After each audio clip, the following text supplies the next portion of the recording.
All right, so I'm going to go ahead and introduce a member of today's team. So, Jeff West is a 38-year-old U.S. Marine veteran. After 8 years of service, he was medically discharged in 2007 due to injury. Overcoming substance use and mental health challenges for a decade, he has now been in recovery for nearly 6 years. Jeff is a CARES 43 and the co founder of Recovery Warriors. Jeff is passionate about helping others find recovery by fostering positive connections through fitness and art.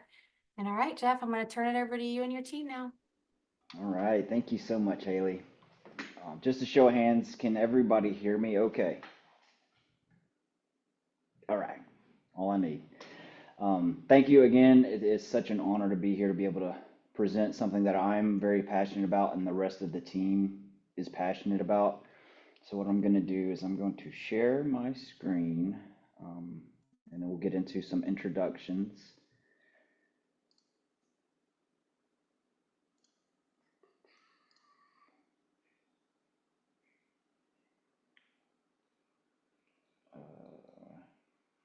There we go.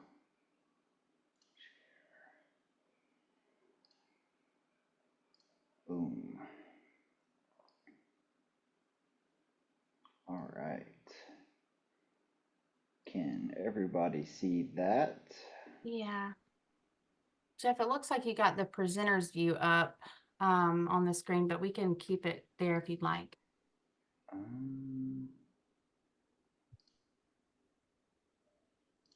let me try this again.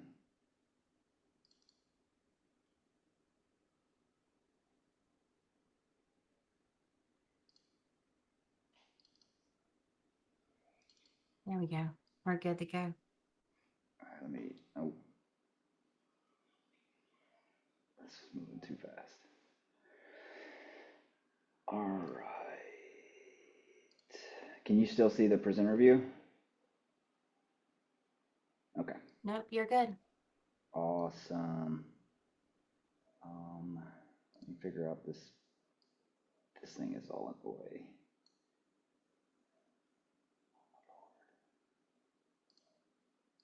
Okay.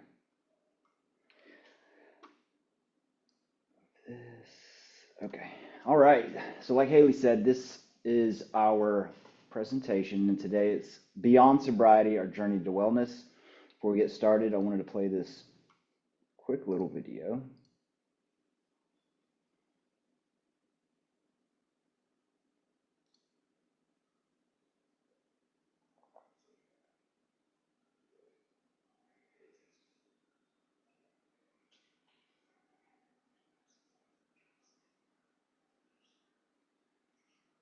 If there's audio, we can't hear it. Yeah. Hey, Jeff, do you want me to manage the slideshow? What's that? Would you like for me to manage the slideshow? Yeah. I Okay. have, is it you just can't hear it? Yeah, nobody can hear anything.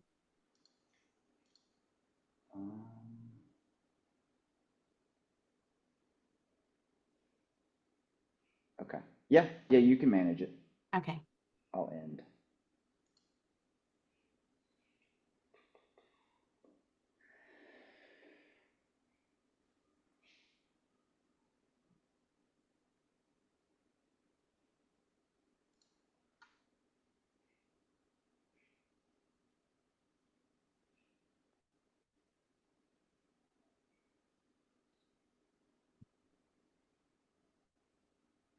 Right, I'll get this video rolling.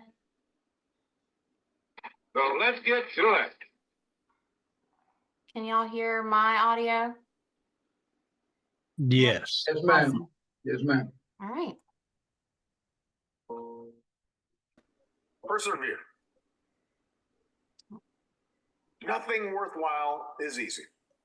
No one of achievement has avoided failure, sometimes catastrophic failures. But they keep at. Now the volume's gone. Yeah, we just lost the volume on the video.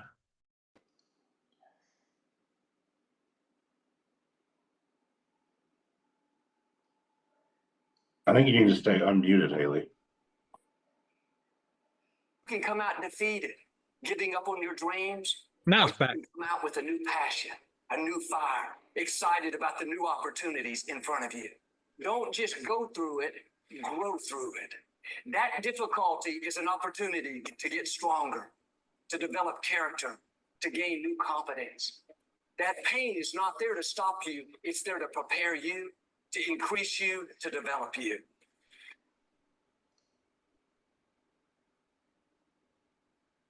You're going to hit a wall. Oh my goodness, y'all, I'm so sorry. And that wall shocks some people. That wall stuns some people. That wall discourages some people. It's painful hitting that wall. But some people hit that wall and refuse to be denied. This person comes back anyhow, again and again and again. And then if you keep on hitting that wall, here's what happens to you. That you will have an incredible breakthrough. And it's as if the universe says, let's help him out. Come on. I admire that kind of tenacity. Let's give her a hand. This person doesn't care about the pain because this person knows something. There's no pain without pain. Everybody talks positive about themselves. Everybody talks like you're a beast. You dress like you're a beast. But then when it's time to do what beasts do, you back up. You have an excuse. Innovation is rewarded. They give you a plaque for it. They give you a reward for it. Execution is punishment. Listen to me. There's no excuse. And what will separate those of you from the rest is not what they give you. What will separate you is what you do. Listen to me very closely. I want you to know there's only one equation that's missing. There's only one thing you cannot do. There's only one thing you cannot find, and that's what real peace is. I am smart, but the difference between me and most people is he might be sweeter than me. He might be bigger than me. He might drive. Listen to me. I don't know. You might have money. I don't know where you come from, but you will not outwork me every single time. This is an opportunity of a lifetime, and I'm going to take advantage of it.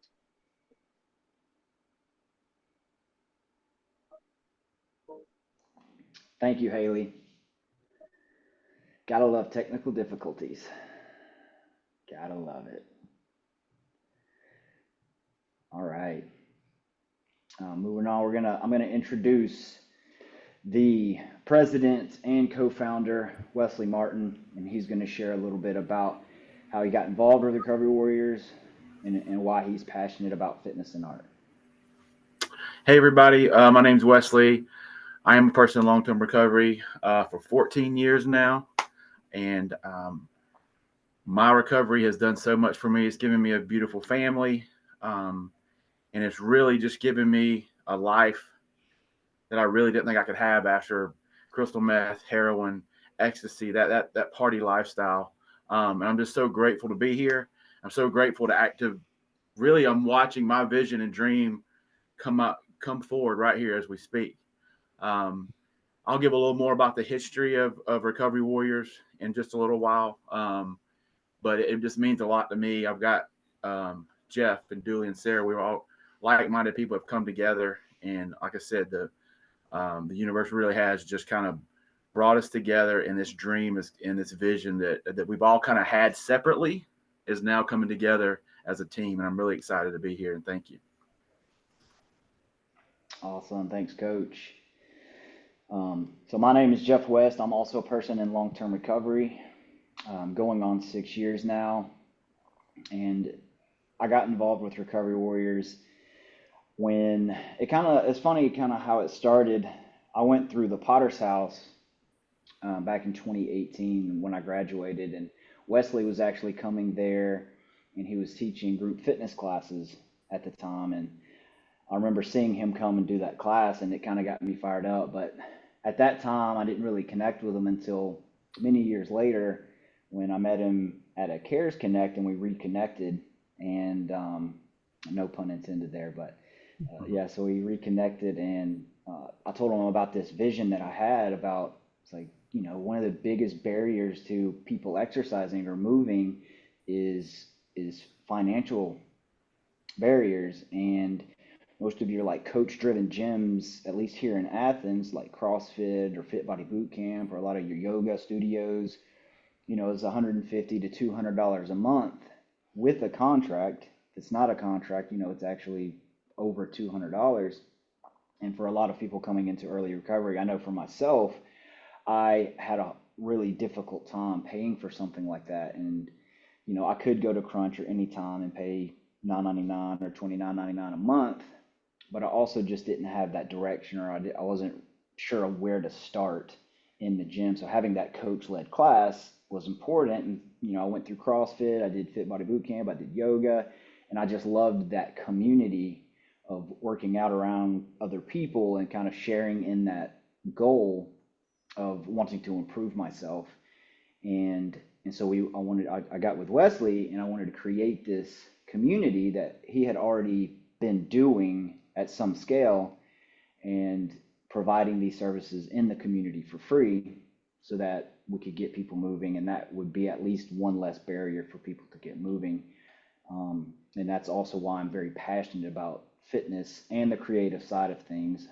I actually had a full ride to Savannah College of Art and Design, and being who I am and not making very good decisions, I joined the Marines instead. And so I gave up that full ride, but it's always been a big passion of mine, creative arts, painting and music. And while we were formulating this or putting this thing together, Sarah Corley, she came on my radar, and I've known her through the recovery community, and I'll let her introduce herself and how she kind of got involved. So go ahead, Sarah. Yeah, absolutely. Hey, everyone. I'm Sarah Corley, and I'm the art leader of the Athens Recovery Warriors. Most importantly, I'm a person in long-term recovery from both mental health and substance use challenges. And what that means to me, it's been over 9 years since I actively began seeking a better quality of life. It's restored my relationships, allowed me to be a present mother to my children, and it's given me a life beyond my wildest dreams. I stopped silencing myself when I needed to be heard, and I became the person I needed at most. So today I get to follow my passions and create the space that I so desperately needed, and I get to do it with an amazing team.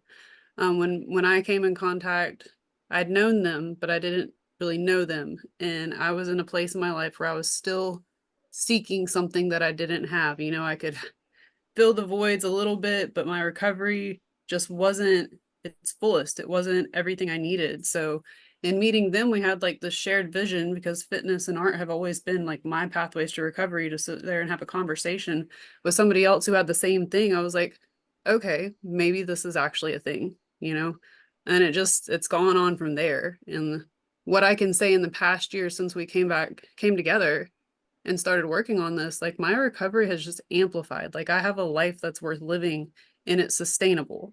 And it's been something that's been missing in all those years of recovery for me. Dooley. All right. Yeah. Thanks, Sarah. Sarah's awesome. The next person is Brandon Dooley. I'll let him introduce himself and how he got involved.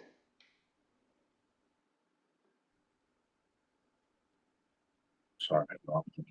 I'm Dooley. I'm also a person in long-term recovery, which means I haven't had the need. I've just really had like a big piece over my life over like the past 3.5 years since I just left all that chaos behind and basically abandoned everything I thought I was going towards or going to be.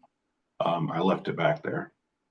So in that, for me, I thought that I gave up music. It was a big part of my life, but it was also tied to partying, using, totally unhealthy life. And I went to the Potter's house with this expectation I wouldn't be able to play. And they actually had instruments there, which was kind of like my higher power saying, you made the right move. But while I was there, my physical health started becoming more of a priority in my life. And I knew that there was this fitness class on Fridays, and I just wanted to do it, and I didn't know how difficult it was going to be, but I wanted to do it. I heard great things. So, anyways, I signed up for it, and it was very hard. And that's where I met Wesley, and he's always like just hyping people up, getting you through the workout. Like, even if you feel like you're tired, he'll pull out that extra energy in you. So over my course of time there, I did peer work, and then I eventually got a job working at Advantage Behavioral Health, and I was still in contact with Wesley, and he was like, "Yo, man, you need to meet my homie Jeff West. Y'all need to get connected on some music stuff." So just happened by chance. Like I just sent Jeff a message on Facebook one day, and then I walked down to where I knew his office was, and then he walked out the door, and I was like, "Hey, man, I just sent you a message." And he didn't even see it. We just like met in the hallway, and from there we kind of just began talking about like what would it look like to get people together in recovery to play music and have a good time. And that's kind of my mission and my goal of why I'm here. Also, I do participate in workout classes. And Jeff makes my workouts on the days I'm not in the classes. But it's great. I love being a part of this, and it's cool. I couldn't imagine a better group of people to be doing something like this with. Awesome. Thank you, Dooley. Dooley also puts together and assists with putting our open mic nights together and leading the monthly jam session that we do over at Nucci Space. So you can go ahead and move it along. So just a few, I wanted to set an expectation. We may not make it through every single slide. We're going to do our best. It is a lot of information that we're going to cover. For the icebreaker, really just want one person that's interested to raise their hand, and we'll go through these questions with.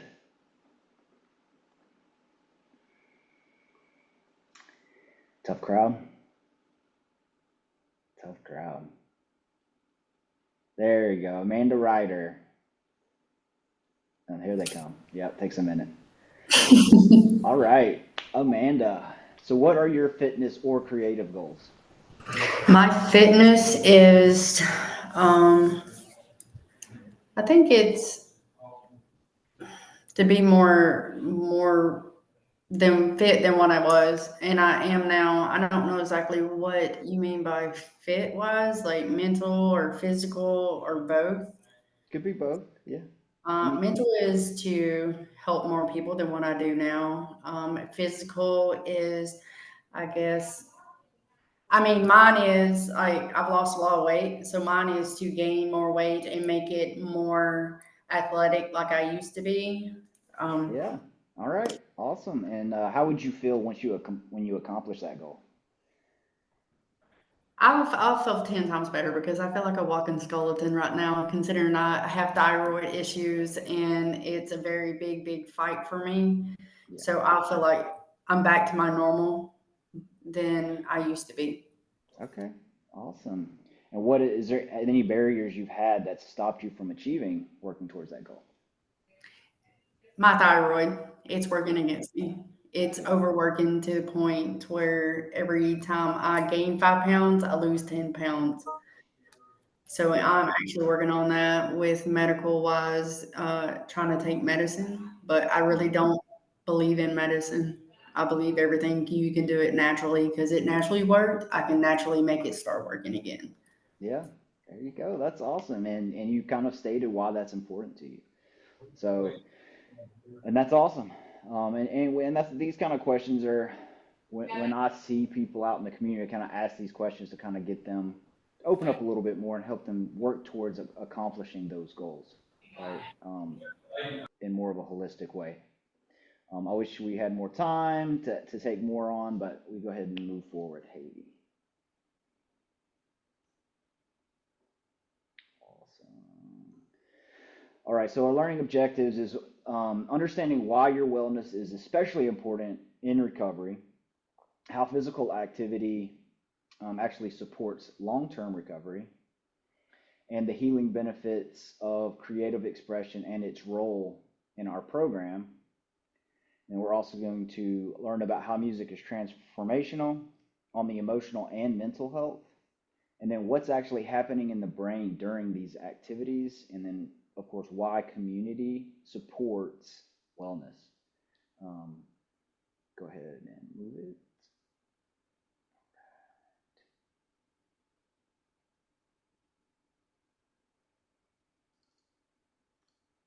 And then on our agenda, things we're going to be trying to get through as much as we can: the history and mission of Recovery Warriors, Warrior in the Garden, what is wellness, addiction from head to toe, the impact of exercise and art in recovery, role of community support, and art and music and healing.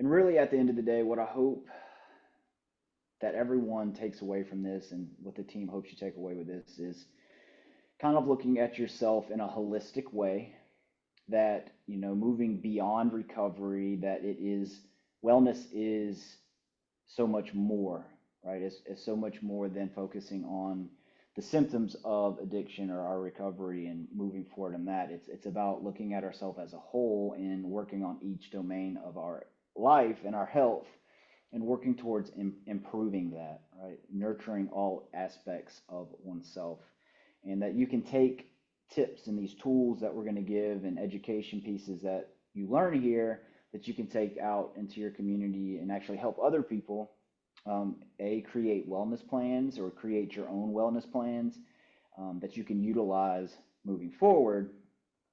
So that's really one of the biggest things that we hope that you take from this. Go ahead.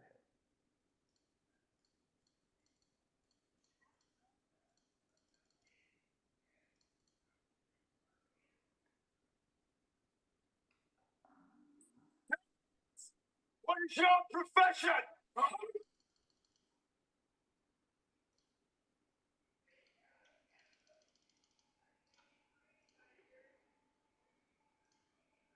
All right. So Wesley, I'll let Wesley talk a little bit about this. And you don't have to read this, just like what do you feel like? What is a recovery warrior like to you?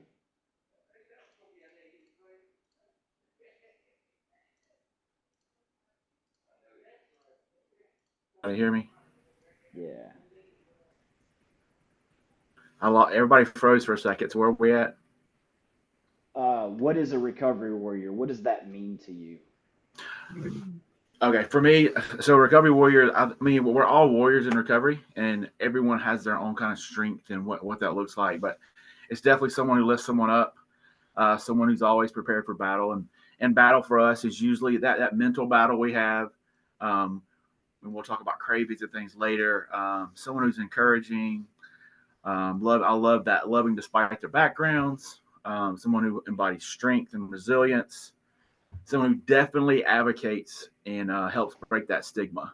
Because a lot of time you can almost view it as, you think of a warrior, you think of a shield, and sometimes we are protecting our brothers and sisters, because and we are living our recovery out loud, so people see a different part of recovery. So that is definitely part of being a warrior. And we are peacemakers. That's one of our main goals is to create peace with our community. So that in a nutshell, what a recovery warrior is, in a brief sentence, that's what we're doing here. And really, like I said, there's so many aspects to being a warrior, like you said, Jeff. Like we can like peel all these different levels back, but those are the main ones that stick out to me, is the lift someone up, and encouraging. So Yeah.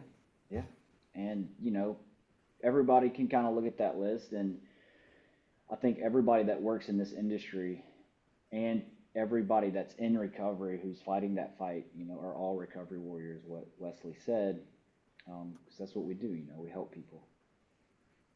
We help people, and it's always good to be prepared for that battle, for whenever it comes. Go ahead, Haley.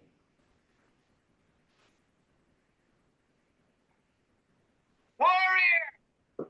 yeah, A girl! I wish you could hear the audio a little better, but so warrior in the garden. Who's all heard this parable? Everybody heard this? All right. I guess that's my job, right? So yeah, warrior in the garden. The actual parable it's about a master and his disciple. we're walking side by side through this beautiful garden, right? And the disciple suddenly stops and he asks, Master, you talk and preach to me about the ways of peace, yet I have learned from you deadly techniques of combat and tactics of war. How do you reconcile the two? And the master gracefully squats, chooses a flower, and plucks it. Says, My disciple, it is better to be a warrior tending to his garden than a gardener in war.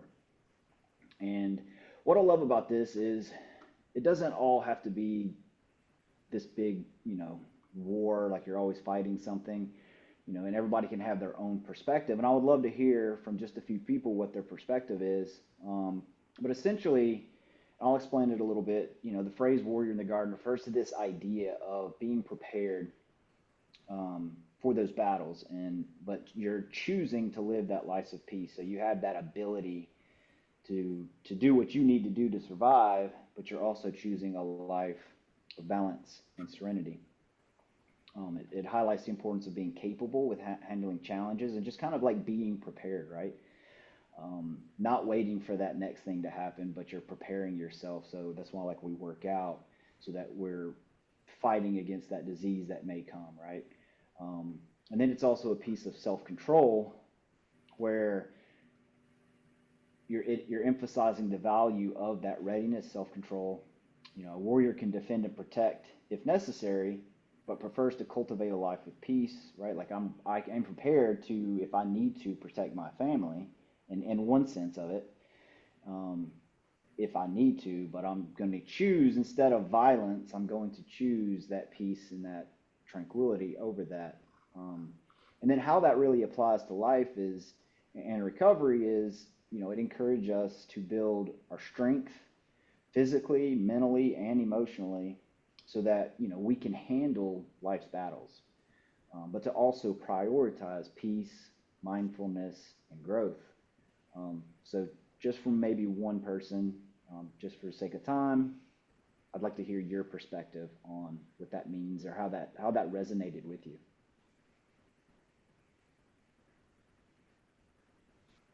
Go ahead, Amanda.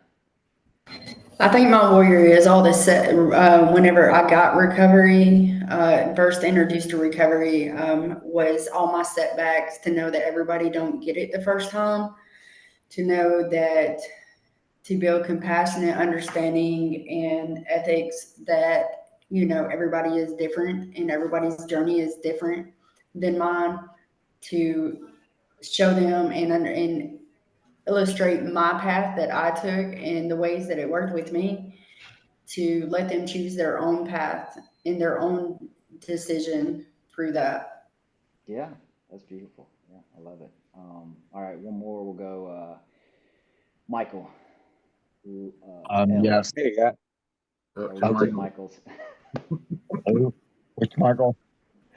Your hand was up first, so go ahead. Well, mine is gardening.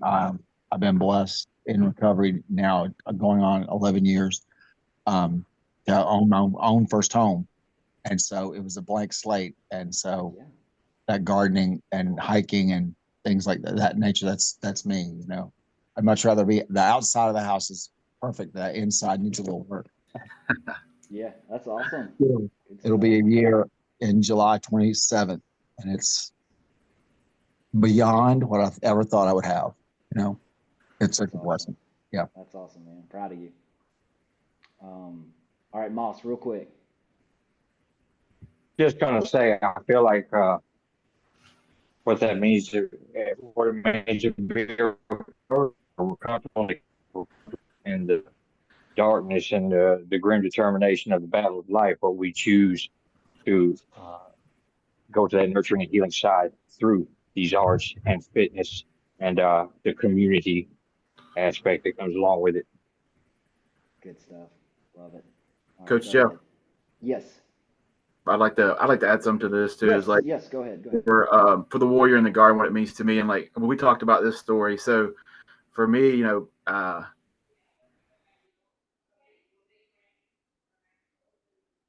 you froze.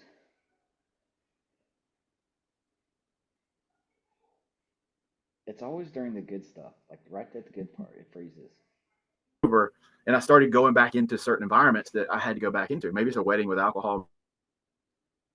I was going to be tempted or things like that. So what I would do, and I'd always set things up where I'd get a good workout in that morning. I can remember specifically being at a wedding and we were at the beach. So that morning I went and did what I needed to do as a warrior to prepare myself to go. Because really with us, it's a mental battle. Physical cravings, but I'm not going to fight somebody in a war, right? But I am going where there's going to be temptations coming at me. People are going to be handing me drinks. They're going to be doing certain things like that. And this gives me that warrior mentality of I calm myself.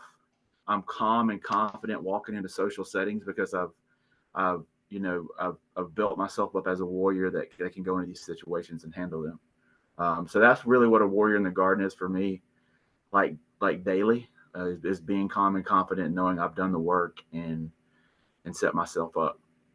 Yes, So. That's awesome. I know that there's a lot of things being dropped in the chat, and I appreciate that. I wish we could definitely dissect this a little more, and this can get pretty deep. But we're going to move on, and if we have time at the end, if people are interested, again, drop your questions or comments down in the chat, and we'll circle back if we have enough time. You feel it? You guys, you feel this? Our origin story begins. We're gonna be superheroes. I'm sorry. All right, real quick, history and mission of Recovery Warriors. Officially, we started in 2023 when we got our nonprofit status. Unofficially, it started in Coach Wesley's basement. I wish I had a photo to share. That'd be really good to show, but where it birthed. Go ahead. You want to talk about that, Wesley? Yeah, and really for me, I didn't know it was starting then, but it literally started for me in the county jail. Like I'm in early 20s, and I am I've been sentenced. I'm about to go to prison. And I'm sitting there with my hands in my head, and literally a guy walks by and grabs me by the arm and says, "Hey man, let's go. We're not going to do our time this way. We're going to go to the rec yard." Takes me to the rec yard where the sun is shining, and we start doing body squats and push-ups, and I'm just, trying to get through it, But by the end of it, I was feeling better. I had a connection with this guy, and we had also done something physical. I didn't know it at the time, what was going on in my brain and my body and my emotions, just from getting outside, getting some sunlight, getting some physical movement. And then I just kind of carried that on to, I was in the Atlanta holdover. We were doing, we get a group of guys together. We do the same thing every day. We just made ourselves do something every day, physical. And that was building that community and connection. And then eventually went off to prison, did the same thing. Eventually found a group of guys, and we worked out together every day. And that's how we did our time. That carried over when I got out of prison, and then had some setbacks and went to rehab. But the common theme was I was finding a connection, and I was finding a community of people to work out with. And it was way more about just working out. It was about the camaraderie and what was happening physically and emotionally in my body at the time. And then that carries over to my basement, and then that carries over to the Potter's house, and now to where we are now. So it really started way back with then. I just didn't know what to call it, and then here we are now. So yes, good stuff. So and our mission is to build community through fitness and art. So that's kind of like our overall thing, providing that, helping people find that strength, that inspiration, and like Wesley said, that camaraderie as they journey towards holistic wellness. Let's go right ahead. It is a sad day. Road machine died. No, Elian. Not a good day. All right, right there. So wellness, right? Wellness is the act of practicing those healthy habits on a daily basis, right? That consistency to attain better physical and mental health outcomes. When we get into recovery, we focus on, just a few aspects of our wellness to improve, like whether it's environmental, social, spiritual, whatever that looks like for you. But what other areas are we still neglecting, right? And so the importance of coming up with this wellness plan for ourselves that touches on each of these domains, right? And this is from SAMHSA, the 8 dimensions of wellness. And that's why this is extremely important, because we don't have to hit on all these at once, though. But it's good habit to write out short and long-term goals. And even if it's only for 5 minutes a day on whatever it is that you want to work on, it doesn't have to be, hour to 2 hours each time or each thing you need to work on. I always say like consistency over intensity, right? And just setting those goals and working on those a little bit each day. And then as you progress through these goals, you can start adding that intensity or increasing that duration. But once you start building those habits up, it just makes it a little bit more easier each and every day. You can go ahead one click, Haley. And an idea is, so you take all 8 of those dimensions, right? And you're going to label them from 1 to 10. Okay, 1 being, I need to work on this a lot. 10 being, I'm pretty good at this. I think I've got this one under control. So you just take a step, write those out like that, and then go ahead, Haley. And then you would create goals. So the one you need to work on the most, write out some goals right there of what you want to do within that, right? Whether if it's physical, like, okay, I know I need to start moving. So that could be, I'm going to start with hitting 5,000 steps a day, right? I'm going to start going to the gym, or I'm going to start some sort of movement practice, whatever that looks like for you. Write out 2 or 3 goals for that thing. Go ahead, move it, Haley. Then what you do is you create this little chart by each month with wherever it was where you originally, so say it was a 4, and then each month you reevaluate that, right? You do an assessment like, okay, well, in February it was still a 4. In March, I'm more of a 5 now, right? And you'll, over time with that consistency, you'll see that that is starting to increase, right? And you could say you get to a certain point, you're like, okay, I need to start working on some of my spiritual stuff, or whatever that looks like for you. And this is a good way that you can track kind of like your progress and help you kind of in creating this wellness plan. Go ahead.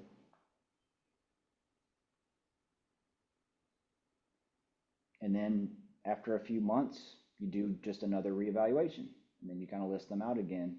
And over time, it may take years, but you'll start to see those numbers gradually increasing. And you may have a few months where it does actually decreases just because life happens, right? Go ahead. And then get support, right? Find an accountability buddy, find somebody that's going to help hold you accountable, that supports you in what you're trying to do. For me, when I got out of rehab, I had a sponsor, right? And he told me, I wasn't working at the time. And so I was being a veteran, like I'm a very mission oriented person, and I need something to focus on. I need something to work on. And I found myself, once I left the Potter's house, like I was getting super depressed, and I was like, I don't know what to do. I was thinking about using. And so I reached out to my sponsor, and he's like, man, you need a goal. You need something to focus on and something to work towards. So I was like, okay, I'll run a marathon, right? I was like, whatever, I'll just figure something out. So I was like, I'm going to run a marathon. And he was right. And I had 2 accountability people that would check in with me. Hey, did you do your run today? I'm like, no, why not? And so then, I had to come up with excuses, and it never worked. But eventually, I ran that marathon, and I did that. And, I never thought I could ever run a marathon. I'll never do another one. But, maybe a half marathon is probably like my sweet spot. But 26.2, that's just, that was a lot. But I did that, and having that accountability, having that support really helped me through that journey. And so that's what I want you guys to take away from that, is just doesn't have to be a whole army of people, 1 or 2 people that you can really rely on. It's like, hey, I need you to help me stay accountable. I need you to check in with me, because there's going to be days that I'm not going to reach out to you. There's going to be days that I'm just going to kind of like ghost you or isolate. Those are the days that I need you to kind of like check in with me, right? Greg Gardner, Tough Mudder. Greg, yeah.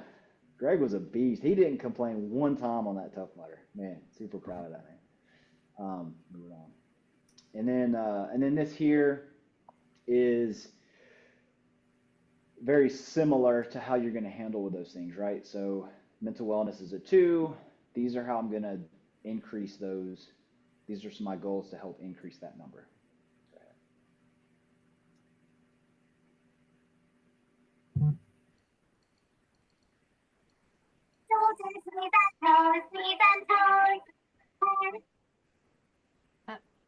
Sorry about that.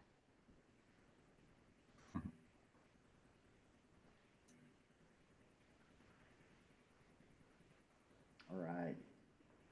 So this chart is kind of like it shows an oversight of addiction from head to toe. This is, we're getting a little more into the sciencey side of things. And you can see that it affects so much in our bodies, right? It stores all of this information, and it's not the easiest thing to repair, right? Depending on how long we use, the type of substances we use, our entire system, gets rewired, it gets changed, and not in a good way, which is why it is so important to address these early on. I don't know if you know this, but heart disease, we'll see in the next slide, is the leading cause of death, not just in the US, but in the world, and is, according to the CDC, is 80% of it is preventable, right?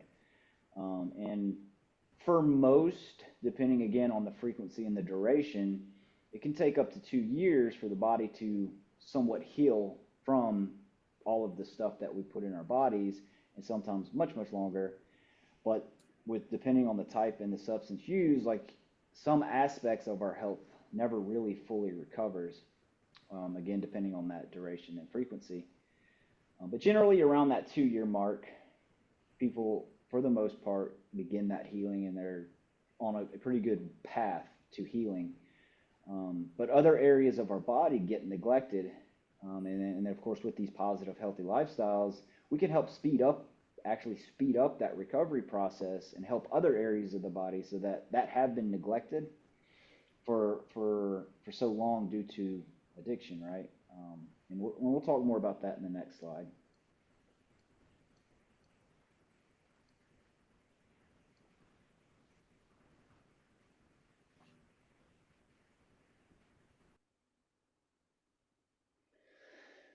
All right, so this is the physiological science, the physical part, right? Left column talks about,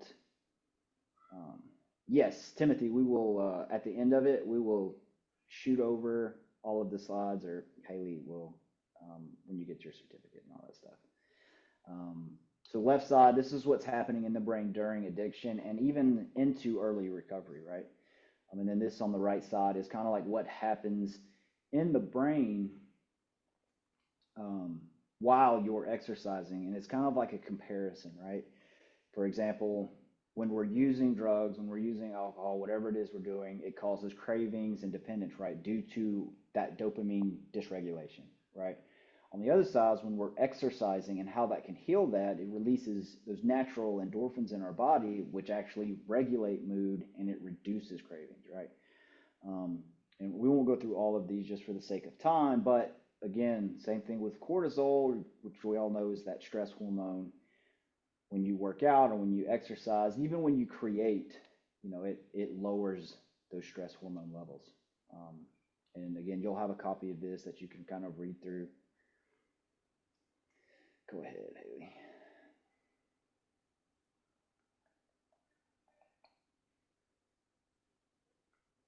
And this here is the psychological things that's happening to your mental health, right? Depression, anxiety, stress, low self-esteem, isolation, and loneliness.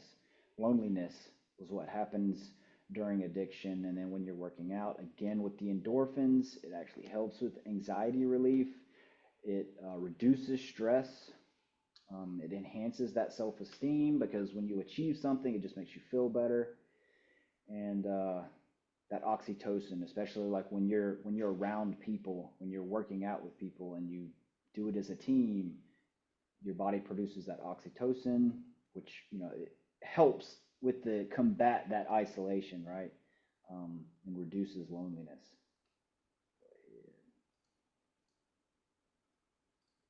My testosterone is going down.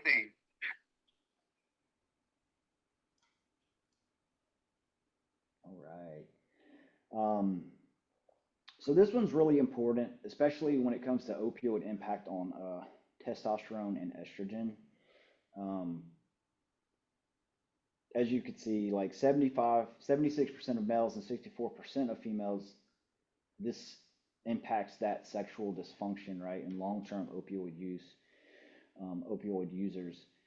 Something that I would always recommend is getting a blood test done by healthcare professionals and speaking with a trainer who is actually qualified to understand the blood work, right? Or doing your own research and can show kind of like what's going on in your body, not just with like testosterone and stuff, but other areas of your body. You know, it's kind of like a step 4 and a step 9, right? Making a moral inventory of your body, and then you make an amends with it, right? By doing some things to help improve it. And so generally for men, testosterone range is about 350 to 700. And when it starts to drop below that 300, 200 mark, you know, you start to have that low sex drive, but also like the physical effects of having this low testosterone is you lose muscle, you actually increase body fat, and your mineral bone density actually decreases as well. And then it also has an effect on your emotional and your mental, right? Actually, you feel more depressed. It's hard to focus, less concentration, and it can actually also affect memory and trouble with sleeping. And when it comes to the estrogen, of course, with the different phases of that range is typically anything below 25 nanograms can cause infrequent periods, absence of periods, lack of ovulation, and infertility. And this is why exercise is such a powerful tool for those who have been exposed to opioids because of that, especially for long-term use. Go ahead.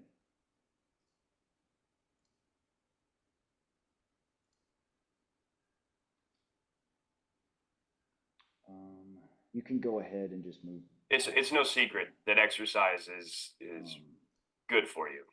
But what you probably don't know is that there is a very strong body of evidence, like good scientific research, that says that exercise is one of the best ways to deal with drug cravings.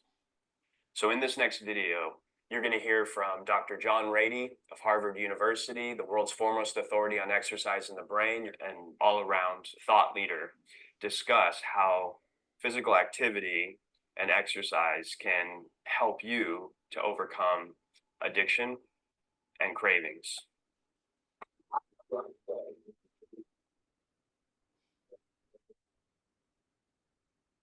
In the morning at Treehouse, you know, get your people moving. You're reducing their cravings. You're turning the front part of their brain on because that's what evolved to help us be the best movers. And that puts the brakes on the impulses. That's why you've been so successful. When you're in active addiction, your body gets used to taking drugs. And when you first get sober, the removal of those drugs is going to be a shock to your system. And so you're going to go through something called post-acute withdrawal syndrome. You'll probably experience symptoms like anxiety, depression, irritability, fatigue, social challenges. But one of the biggest things that pulls people back into relapse is cravings. So what exercise does is really creates this cascade effect in our brains that allows us to successfully combat pause. It gives people a chance. It helps people mentally, emotionally, biologically, in a natural way. And exercise is actually the main way to do that. Increasing your dopamine and endorphins and things, and it lowers your blood pressure and your cholesterol goes down and your GI tract gets better. Everything, multiple systems getting better. Basically, you're changing your brain chemistry when you exercise to reduce the cravings. Using exercise helps calm the reward network down, and or helps satiate it. That's why you feel good in part. Okay, the reward network is part of the dopamine system. That's a big system in the brain. Dopamine is called the reward neurotransmitter. It's called the addiction neurotransmitter. It's called the learning neurotransmitter because it fits all those names. And it guides behavior. So you're fixing every cell in your body when you do exercise. That's why it works. The reward is you're going to have a blast in life. One of the primary roles of neurotransmitters like endorphins are to attach to the opioid receptors. And what this does is allows us to have an increased pain tolerance and allows us to feel good. With exercise, helping these people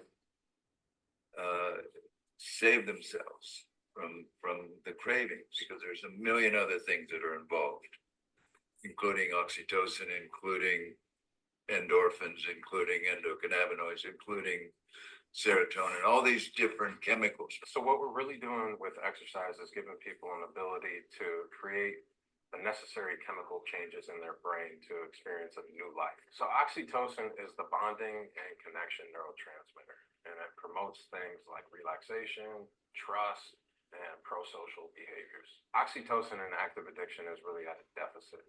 It's the bonding and connection neurotransmitter.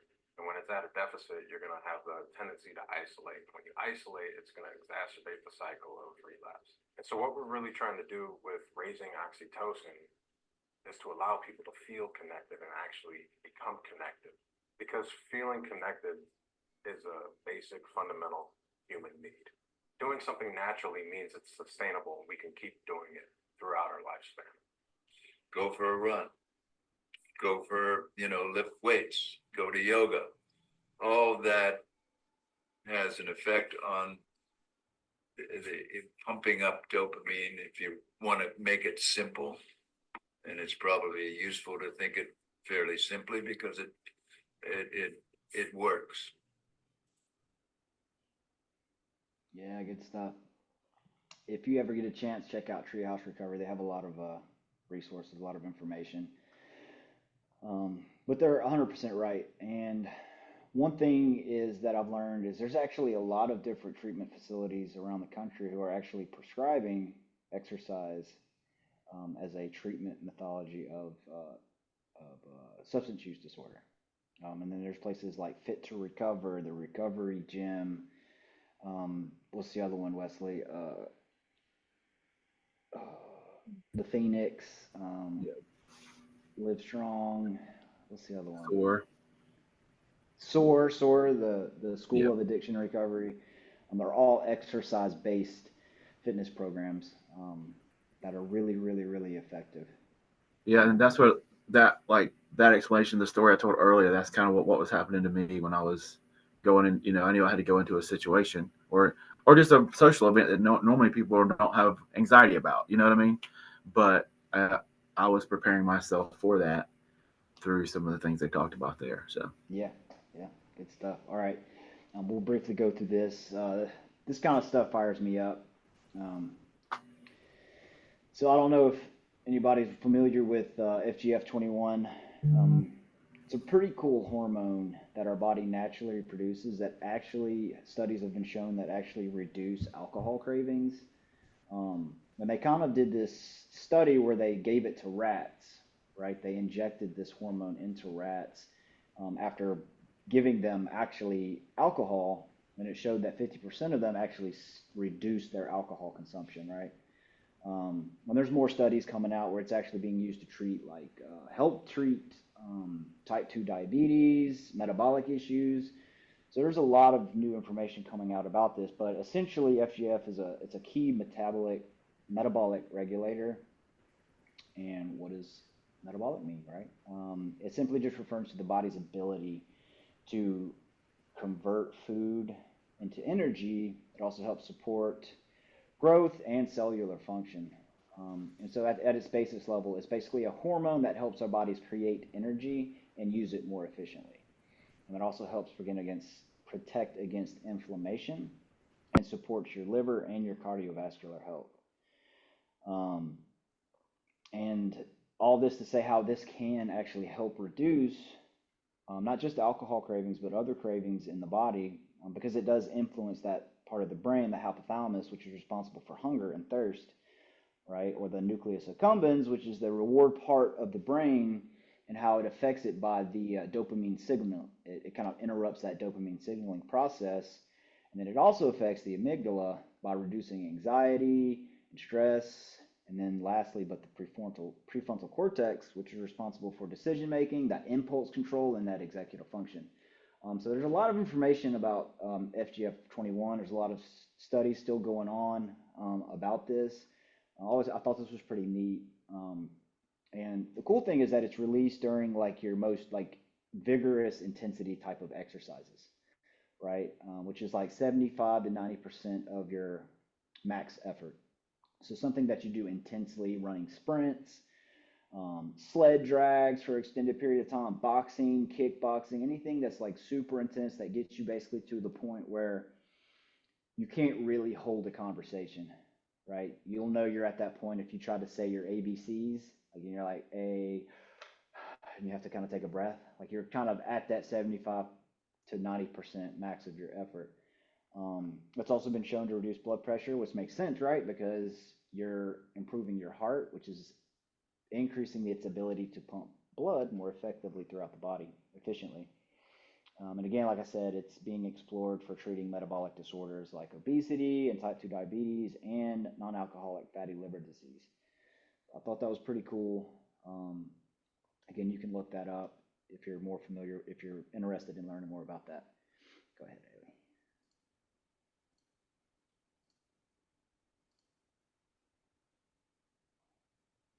It's a fact, Landon. Buy it. You'll sleep better. That's right. It's a fact.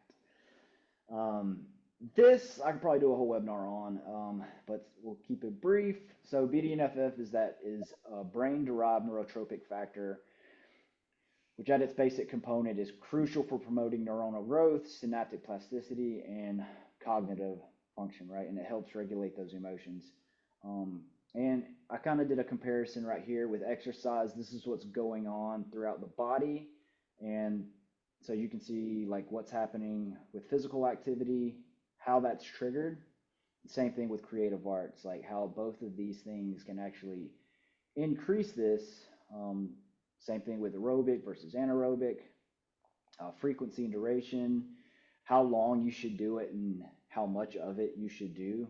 That will help increase how much it does increase. The intensity, of course, is again kind of back to that FGF21 hormone. The higher intensity kind of leads more to a greater BDNF release, but your body is still naturally releasing it, whether it's 10 minutes, 15 minutes. So you're still getting some benefit from that by exercising. So going out for a walk, even though it's not as high intensity, the more you do it, the more your body's producing this, right? It helps with your cognitive engagement, emotional expression, and your mental health benefits. And we can see right here. And the same thing with the creative arts side and how this stuff is released in your body. Because this is a big protein that actually gets impacted during addiction. And as you can kind of see, like all of the things that's affected here, how that kind of relates to addiction and like why we should exercise more often or create or do both, right? I'm a big fan of burpees, so let's go. All right, go ahead.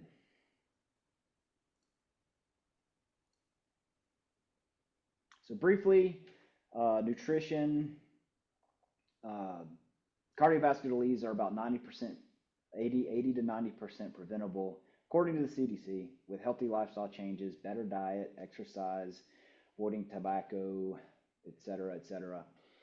And you can kind of see like through this chart up here, the causes of death. This was a chart I pulled from 2021, how cardiovascular disease is off the charts, right? Each of those numbers are still way too high, but the fact that 19.41 million deaths that occurred throughout the world every year, or at least in 2021, due to cardiovascular diseases, and 80% of that was preventable, is just mind-boggling for me. And so again, according to CDC, 80 to 90% of type 2 diabetes can be prevented with lifestyle changes. Though it cannot be completely cured, it can be put into remission. For type 1, though, it can't be cured or put into remission with healthy lifestyle choices, but it can help you, though, still maintain those healthy blood glucose levels, right? Healthy diet, proper nutrition play a crucial role in recovery, but it helps support your physical health, which is basically making sure your body's getting those essential nutrients that help strengthen your immune system, promote tissue repair, and improve overall physical resilience. And I'll let Wesley, Sarah, and Dooley kind of comment on this as far as like how you feel when your nutrition is on point, like when you're eating wholer foods, when you feel like you're getting those nutrients in your body, like just the physical aspect of it. How do you feel when you know that you're getting most of those nutrition benefits? I can say for me, it makes a huge difference, not just in my mood, but the way I function. It even hits like my cognitive ability when I'm like overfilling my time and I'm not able to meal plan or, whatever that looks like take my food with me and I start eating junk food or something fast to grab on the go, like it affects my productivity, it affects how I'm feeling, it affects everything. Yeah, yeah, exactly. Yeah, I actually work with a nutritionist now. I have an eating disorder, but so I was always like afraid of carbs. I was like zero carbs, no carbs, go away, and all protein. But when I started talking to my nutritionist, she was saying how the body needs like a little bit of carbs. Because I've had like extreme dieting, extreme exercise phases as well. So that's basically another manifestation of addiction. But so I meal prep my breakfast and my lunch every day of the week, and I always make sure I eat enough that I'm not hungry until it's time for my next meal.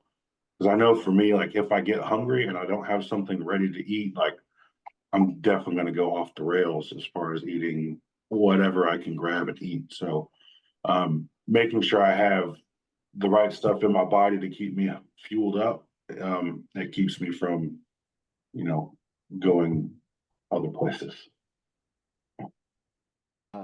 Yeah, thanks, Brandon. Again, we could probably do a whole webinar on nutrition as well. This is just so deep and in depth, and but yeah, we'll move along.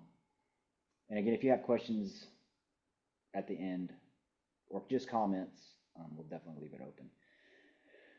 Right here, I'll let Sarah share a lot about this. I do want to ask a question though, like, does anybody know where the word endorphins come from? No. I thought this was pretty cool. It means endogenous, comes from endogenous, which means within the body, right? And morphine, pain relief.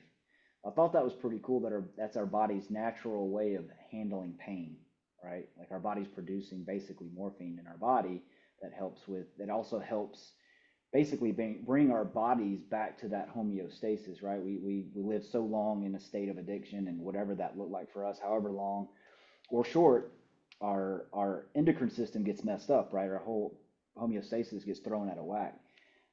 It's just cool that these endorphins that are released can kind of help bring us back to that homeostasis, or that normal. Doesn't always come all the way back at the same time, but I just thought that was a pretty fun fact. Sarah, do you want to talk a good bit about the science behind creative arts? What's going on? Absolutely. The science behind creative arts. So you go to the next slide. All right. So let's talk about cravings. Neural I think pathways. She went too far. Really? She went too far. Go back, Haley.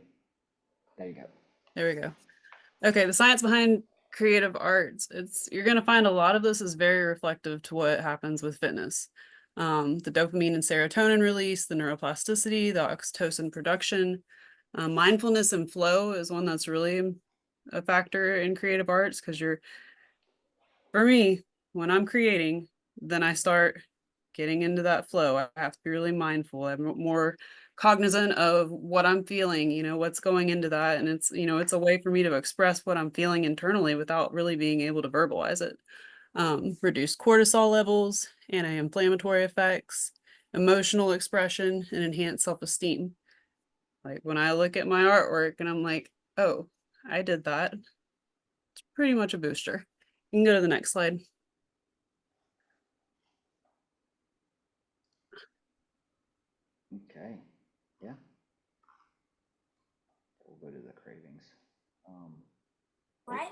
diamond. Shine bright like a diamond. That works. All right, we'll go to confidence. Building confidence. You know, when and in like the creative expression groups and the creative recovery, a lot of times what I hear is I couldn't draw a stick figure. Cool, you know, but every person has a creative in them. And just working alongside people, like just tapping into that creative self-expression a little bit, there's something you can do, whether it's sculpting or drawing or writing a poem or throwing some words on there that make no sense to anybody else. Like that's an outlet, that's creative expression. And it helps build confidence. You know what I mean? When you keep doing it and you keep getting it out, you're not holding all of that in. It really like it affects the mood. um, and it ties in like that improved fitness factor for me. Like I can't have one without the other. If I'm doing too much of one and my physical wellness isn't up to par, like it affects my creative expression. When I'm doing both and there's some form of balance, that flow is really what happens for me. Yeah, yeah, and I'll kind of add to that. You know, when you work out or you create something, you're working on a skill, right? You get better at that skill over time, which will actually in turn improve your fitness, your creativity, or whatever skill that you're working on. And again, you talk about those hormones that are released that make you just feel better, right? When you do these things, you feel better. And when you show up for a workout and you do that workout and you're making those steps towards your goals, which actually sets you up to complete the next goal, right? The vicious cycle, so on and so forth. Not to say you're going to have all great days, right? You're not going to be always motivated, but success is measured in consistency, not intensity. You can build that intensity over time.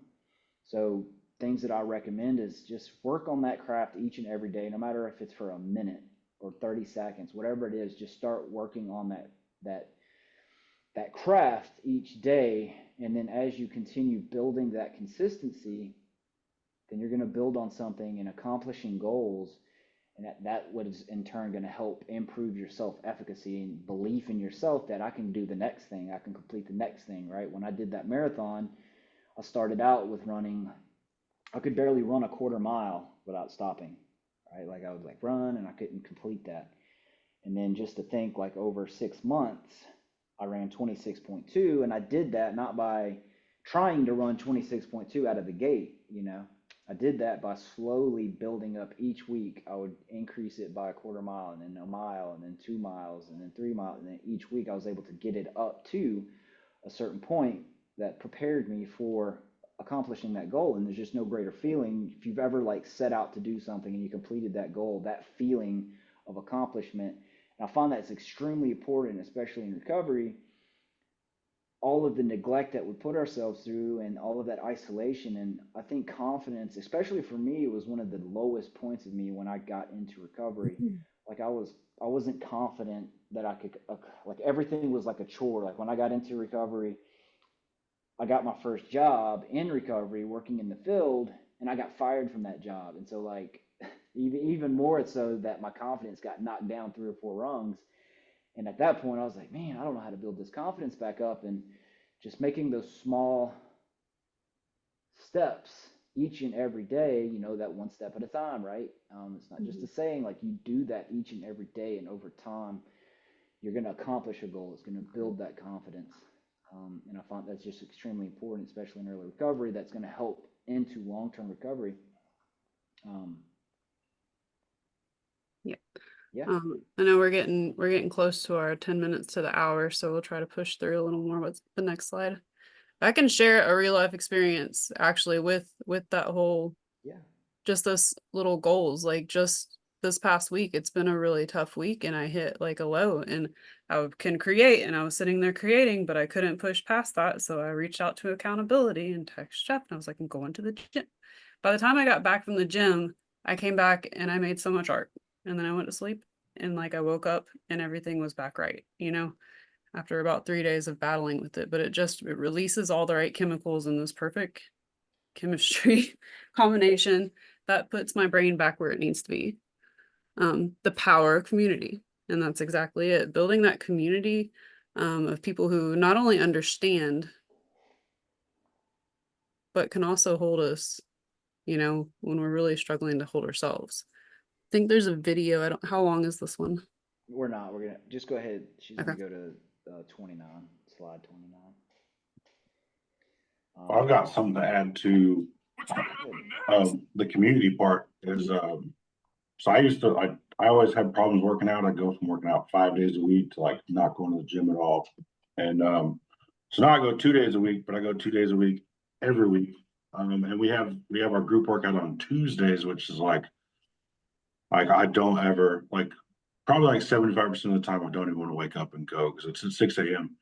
But even when I don't go, I'll see the picture of the people that were there because we always post a who's here pic, and it's like crap. Like I could have been in that pic had I like just not slept for an extra hour. And that also reinforces me to go to the gym on Friday, which is my other day of the week. Like I think if I didn't have that Tuesday, I wouldn't be going on Friday. And Jeff he's always on me when I see him at work about me not going on Tuesday. So it's for me, the community has really enhanced my consistency in the whole thing. Yeah. Yep. I was like, missed you, bud. Where were you? Mm-hmm. All right. Yeah. We'll kind of get through this. This is kind of like essentially what I hope you guys can take with you moving forward. And so creating a wellness plan, right? Like focus on that, do that, set daily goals, things that aren't the most challenging to complete each and every day, whether that's walking, whether that's starting a movement practice, yoga, stretching, weightlifting, kickboxing, whatever that is, and to sweat daily, sweat each and every day. Because again, that helps your body produce those hormones and that BDNF factor and FGF21 hormone and all those feel good chemicals that make you feel good. Because I feel like, and I think somebody put this in the chat earlier, when you feel good, you do good, right? You feel better, you do better. And to eat mindfully, paying attention to what you're eating and not to change everything all at once. You don't have to go keto kid and, start training for a marathon and, work on your big mural you want to do at the school convention. Like you don't have to do everything all at once. Like just pick one thing and start doing that consistently. And then the more you build up that habit over time, then you can start slowly adding things into it, right? So like stretching for me has always been a struggle for me. And so like I set out, I'm going to do it every morning. And then of course that's like the first thing to go. I wake up and I don't want to do it. But what's helped me is like I'm going to stretch for 30 seconds. I'm not getting a whole lot of benefit out of it, but I'm starting to build that consistency. And each week, just add 30 seconds, add a minute, 2 minutes, whatever. Go ahead. And sorry, I wanted to say too, like it's learning to be in touch with your body enough to listen to what it needs. It tells you you need to go create something. It tells you you need to go get to the gym. Like there's warning signs within your body that just let you know something's going on and I need to alter something to go get what I need. Yes. I think we'll go over one more slide, the next one. And again, there's a lot of information in this presentation. And again, you guys will get a copy of it sent to you so that you can kind of read through it, look it over. But this is something I thought was really important. About that saying, this too shall pass. I thought this was really cool. It originated from actual Persian literature and folklore.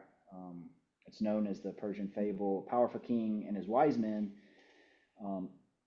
were asked to create this ring that make him feel always sad all the time. And so they did, and they presented him a ring that was described with the phrase that this too shall pass. That reminded him of situations, whether good or bad, they're only temporary, right?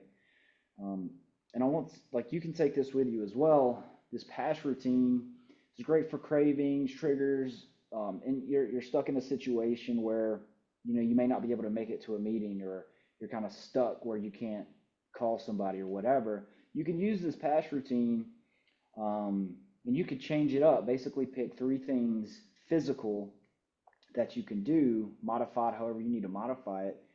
For me, it's 5 push-ups, 10 squats, 30-second plank holds, or you can even do more push-up, whatever that looks like for you. But your brain cannot occupy the same space as cravings and while you're exercising.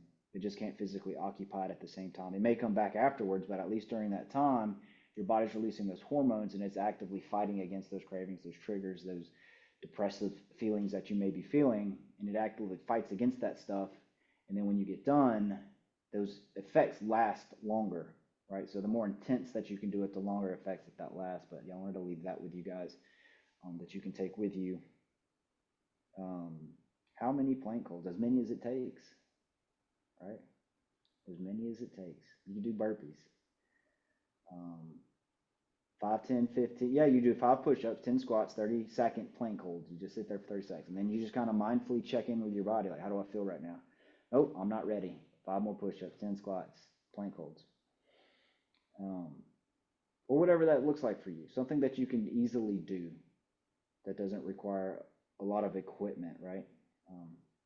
So go ahead. You can get to really the question and answer slide. Yeah, so now is the time. If anybody's got any questions, answers, comments, love to hear from you. Denise. Hi, everybody. Hey. Thank you so very much for this presentation. And I'm like, yes, this is just what I needed.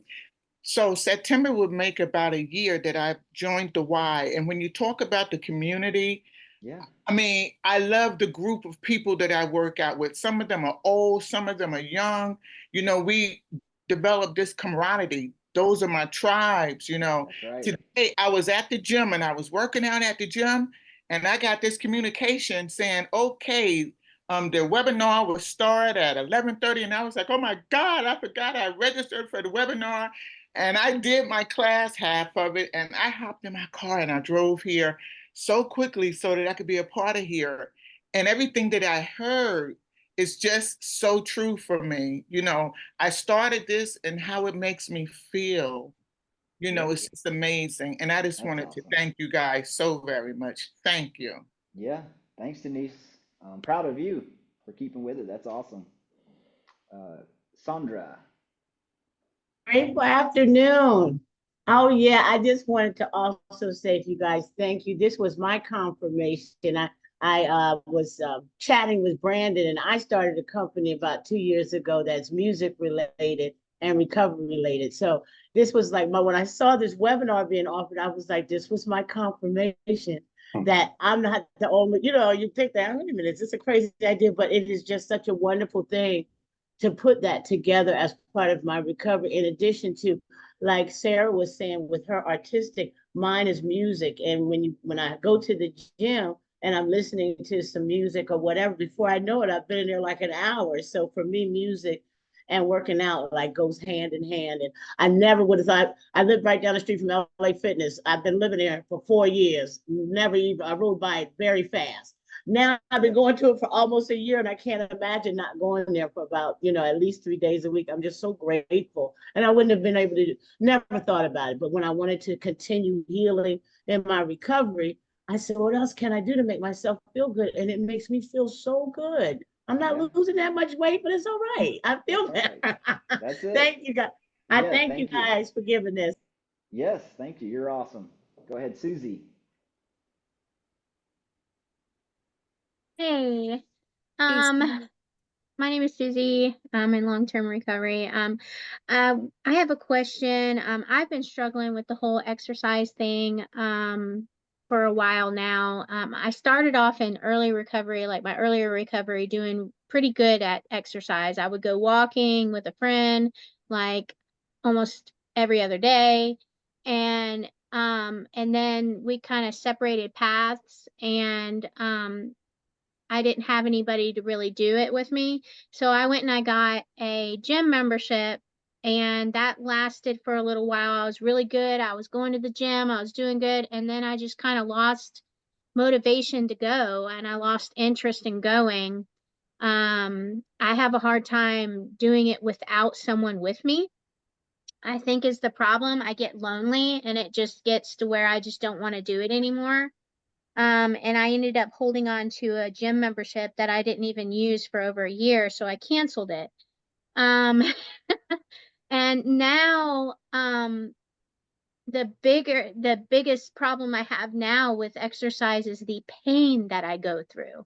Like I'll go walk for, 20, 30 minutes, And then when I get back, my lower back is in so much pain that it like causes me to like lay out in the bed for hours. And I'm trying to fix the problem. I've looked for solutions, and I'm gonna try starting some physical therapy soon to try to strengthen that area of my back, which I'm hoping will help with that. Yeah. But yeah, the pain and energy, like there's been times where I want to go for a walk, but I'm so tired. Like, how do you get past the pain and the lack of energy in the beginning steps of exercise? Yeah. For me, I'll let Coach Wesley jump in on this as well. Like I was saying earlier, like you have to like figure out at what point is this hurting, right? And definitely a physical therapist, somebody like a qualified healthcare professional is really important. But also being mindful, like, okay, after about 10 minutes, like this hurts, right? So if it's like for 3 minutes, you're good, stick with that 3 minutes, right? And just build that consistency over time. Because what's going to happen is that's going to build up that posterior chain, the weak stabilizer muscles. Because again, like we have all these muscle imbalances in our bodies due to like what we put ourselves through and just age, right? We get older, things, gravity takes over, and it makes it more difficult. So what I would say is, biggest thing is the consistency, right? So start small, whether that's a minute, 2 minutes, 3 minutes. Kind of figure out where that sweet spot is, where you're starting to feel that pain, and then just stay there for a while until you can. And then next week try to amp it up. Like, okay, I'm going to go 3.5 minutes this week, and then just keep doing that. And as far as like the motivation piece, find you a battle buddy, somebody that is also sharing, that's like has similar goals. If you're in Athens, you're more than welcome to come to our groups, and we'll talk about. We're going to kind of give everybody kind of like a calendar view of what we do each and every week. And if you find yourself in Athens, you can kind of come and participate, and you will have that community. It's completely free, and you'll have that accountability piece. I promise you. Okay, thank you. Yeah. Vanya, I think we have about a couple more minutes. You guys, just reinforce what I already know. I too started exercising as a part of my recovery. Excuse me. I was taking care of the spiritual, emotional, all that good stuff, but the physical was something that came to me when people were sharing, about diseases and stuff like that. So it just made me more conscientious of my physical. So I joined the gym. Unfortunately, I stopped going about 6 months ago. So I'm trying to motivate myself to get back in the gym. But it was really helpful. So thank y'all guys for reinforcing excuse me, what I already know. Yeah. Well, I believe in you, And, Vanya. Selena, hi, You'll get there. Cecilia, you play ball for Atlanta. I play for the Atlanta Angels. I didn't know that. That's funny. Thanks, Vanya. You're awesome. Proud of you. Thank you. Carol. Hi, thank you so much to each and every last one of you. Every one of you have contributed to a point, or let's say an arrow that was sticking up in the direction in which I was supposed to continue to go. You only reinforced some of the things that either I was procrastinating on, or through your information, you've opened up the door to let me know that I'm not alone, especially with me speaking to Brandon about me and the music, and the fact that the DAWs were kind of, I had got real discouraged because I don't think I knew what a DAW was. I pulled it up. It was so many different knobs and things. But the truth of the matter is that, dreams are realized. And if we can get out of the place where we think recovery is, I got to do it all by myself. If we can really understand that each one of us is a link to the other, we'll find out we can do more than we believe we can do, and do more than enough if we would only reach out and hold on to each other. I thank you so much today. That's right. Thanks, Carol. You're awesome. Do you have any other? We got Oh. Tom. Let's go ahead. Well, I was going to say thank you all so much for joining us today for today's webinar. Everybody, let's just give Athens Recovery Warriors, Jeff, Wes, Sarah, and Brandon just a big virtual round of applause. As you see here on the screen, we have all their contact information. So if you want to continue to connect and find out how you can be a part of or just gain support, or maybe even start something in your own personal communities, you can reach out to them here. And again, we will be sending out the slide deck along with your certificates no later than next week, and they will be coming from Al Cotton. Perfect. So thank you all so much for joining today. Thank you. Thank you guys. Awesome. Thank you. Cecilia, don't play against you.